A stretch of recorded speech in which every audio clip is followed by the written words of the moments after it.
Усім привіт! Я запитав у чата GPT, з якої зброї мені зіграти. Відповідь чата GPT мене шокувала, бо це була М416 та МК14. Давайте запустимося в гру і перевіримо, ця комбінація добра чи погана. Ну а найдешевша голда та всі за гривні лише у Gold Vault, посилання в профілі.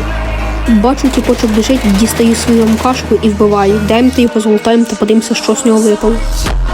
Він випав червоним, а з нього випав 6-й рюкзак. Давайте його заберемо. Почув кроки, забігаю в хату, а тут чувак. Я налякався, кинув гранік, іду його пушити. Вбиваю, він фіолка, з нього нічого не випало. Я вбив боса, іду його лутати, він випав рожевим. А також я розшифрував воєнний сервер і мені випав компонент за 450 тисяч. Давайте відправимося в радіацію.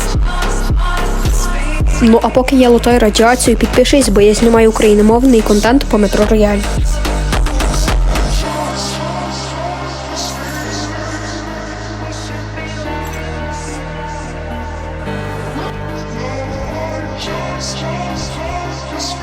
Ну а виніс я 1,5 мільйона метровалюти.